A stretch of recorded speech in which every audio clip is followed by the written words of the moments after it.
Gil Scori mendapatkan hukuman yang lebih sadis dan lebih mengerikan. Dia ditindih dengan batu yang sangat besar di atas tubuhnya karena dia menolak untuk mengakui kesalahannya. Hukumannya pun memakan waktu 2 hari hingga dia bisa tewas.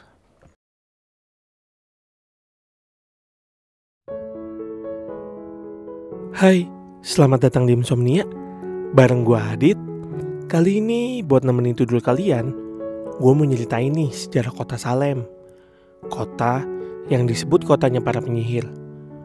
Oh iya, buat kalian yang baru tahu channel ini dan belum subscribe, tolong dipencet tombol subscribe-nya ya.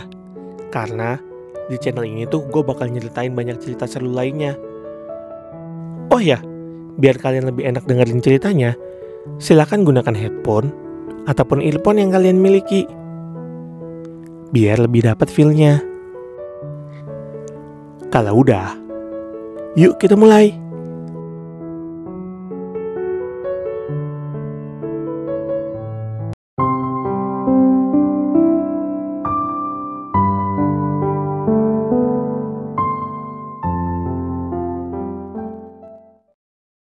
Mungkin kalau kita ngedengar cerita tentang kota-kota yang berbau sihir atau hal-hal yang berbau sihir, pasti tuh kita berpikirnya kayak film Harry Potter ataupun anime-anime Jepang gitu kan. Nah, tapi nih di dunia nyata ini sebenarnya ada loh sebuah kota yang disebut kotanya para penyihir. Letaknya ada di Amerika Serikat atau lebih tepatnya di negara bagian Massachusetts. Kota ini tuh secara resmi ditetapkan sebagai kota sihir oleh Michael Dukakis. Kota ini ditetapkan sebagai kota sihir karena pernah terjadi sesuatu hal yang sangat mengerikan, yaitu peristiwa The Salem Witch Trial. Peristiwa di mana lebih dari 150 orang penduduk kota yang ditangkap, diadili, dan diberi hukuman gantung hanya karena dianggap mempraktekkan sihir atau disebut sebagai penyihir. Kota Salem berdiri pada tahun 1629 dan pada tahun 1641 hukum Inggris mulai diterapkan di kota ini. Pada masa itu Amerika Serikat masih terdiri sebagai koloni-koloni Inggris, belum sebagai negara yang merdeka. Dan salah satu hukum yang ditetapkan di kota ini adalah segala sesuatu yang berhubungan dengan praktek sihir merupakan pelanggaran yang berat. Pada tahun 1688, Martha Goodwin, seorang remaja dari penduduk lokal di sana, bertengkar dengan seorang tukang cuci yang bernama Goody Glover. Setelah kejadian itu, Martha mendapatkan penyakit yang cukup aneh dan disusul dengan saudara lelaki dan kedua adik perempuannya yang memiliki hal yang sama. Goodwin pun melaporkan hal tersebut dan Glover pun ditangkap karena dianggap telah mempraktekkan ilmu sihir kepada Goodwin. Setelah ditangkap, seorang pendeta yang bernama Captain Mather menemui Glover untuk membujuk Glover agar segera mengakui perbuatannya. Karena jika tidak, ia akan dijatuhi hukuman gantung. Mendengar hal itu, muka Glover berubah menjadi seram dan sangat menakutkan. Hal inilah yang memicu kemunculan isu ilmu sihir di kota ini. 4 tahun kemudian, pada tahun baru 1692, Abigail Williams yang berumur 11 tahun, Elizabeth Paris yang berumur 9 tahun, menderita penyakit yang sama dengan anak-anak keluarga Goodwin. Beberapa hari kemudian, seorang gadis yang bernama Anne Putnam Jr. dan beberapa gadis lain mengalami hal yang serupa. Pada pertengahan bulan Februari 1692, seorang dokter setempat menganggap penyakit yang dialami oleh penduduk di kota Salem saat itu adalah akibat dari ilmu sihir. Setelah pernyataan dokter tersebut, seorang budak wanita bernama Tituba diidentifikasi sebagai orang yang aneh karena dia pernah membeli makan anjingnya sepotong kue buatannya yang diberi nama Magic Cookies beberapa hari sebelumnya. Beberapa penduduk juga menuduh Sarah Good dan Sarah Osborne sebagai penyihir. John Hathorne dan Jonathan Corwin dari kepolisian setempat akhirnya memeriksa Tituba, Sarah Good, dan Sarah Osborne atas tuduhan tersebut. Setelah diperiksa, Tituba mengaku bahwa praktek sihirnya didapat dari Goody Glover dan Sarah Osborne.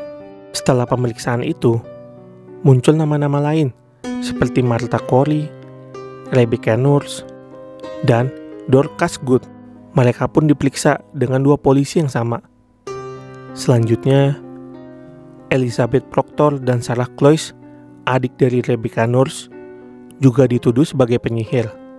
Setelah Sarah membela habis-habisan kakaknya dan mengatakan bahwa kakaknya itu bukanlah penyihir. Hal yang sama terjadi pada John, suami dari Elizabeth, sewaktu dia membela istrinya. Karena hal ini menjadikan John sebagai lelaki pertama yang tertuduh sebagai penyihir. Aksi saling fitnah pun semakin berkembang dan membuat banyak orang yang ditangkap, baik lelaki maupun perempuan. Mereka dimasukkan semua ke penjara. Pada 27 Mei di tahun yang sama, keadaan kota Salem semakin memanas. Pengadilan sihir pun digelar. Bridget Bishop adalah wanita pertama yang diadili karena Elizabeth Booth, perempuan yang menuduhnya sebagai penyihir, terbukti mendapatkan gejala penyakit yang aneh.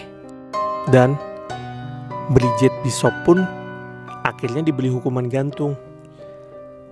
Selanjutnya, Rebecca Nurse, Susanna Martin, Elizabeth Howe, Sarah Good, Sarah Welch, George Jacob, Martha Carrier, Josh Borus, John Williard, Martha Corey, Mary St, Elizabeth Parker, Alice Parker, Dorcas Hall, dan sepasang suami istri John dan Elizabeth Proctor juga diadili.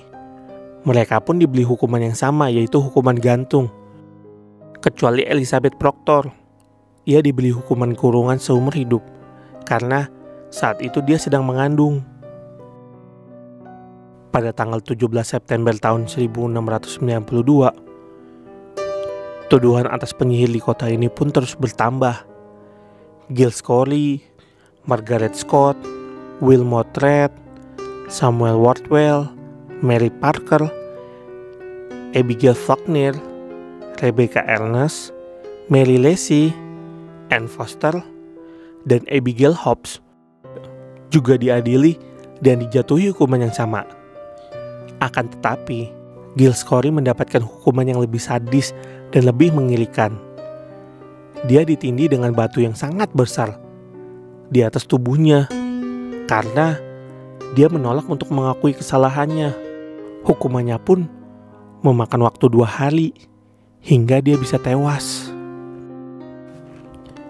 Beberapa hari kemudian, Martha Corey, Margaret Scott, Mary Town St yang ada di film The Conjuring, Alice Parker, Anne Puddiator, Wilmot Reed, Samuel Wardwell, dan Mary Parker juga diberi hukuman gantung.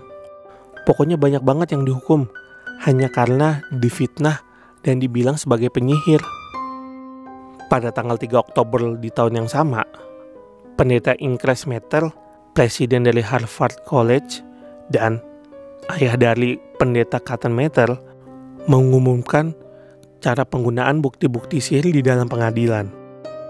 Hakim Stockton pun mendapatkan perintah dari gubernur untuk melanjutkan proses pengadilan ilmu sihir dan menghukum gantung para wanita walaupun mereka sedang hamil atau tidak.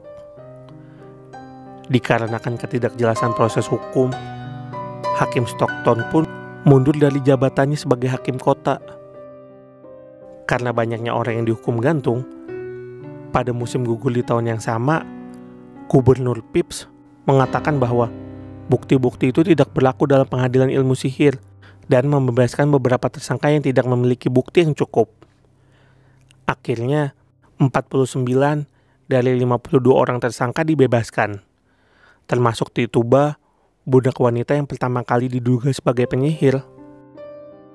Pada musim panas selanjutnya, Gubernur Phips meminta maaf kepada seluruh tersangka dan seluruh para korban yang sudah dieksekusi. Hingga tahun 1697, akhirnya pengadilan kota mengakui kesalahannya telah memenjarakan dan menghukum mati banyak orang tanpa bukti yang jelas dan menentukan hari berkabung atas tragedi kota itu. Mereka pun mendeklarasikan bahwa tahun 1692 itu adalah sebagai tahun tanpa hukum. Tahun di mana hukum tidak digunakan secara semestinya. Setelah kejadian itu, kota Salem pun kemudian menjadi sebuah kota wisata yang syarat akan nilai supranatural dan penyihir. Nah, kita bisa mengambil pelajaran nih dari cerita ini, bahwa mulutmu bisa menjadi senjata yang paling mematikan. Jadi, kita semua tuh harus selalu berpikir sebelum berucap.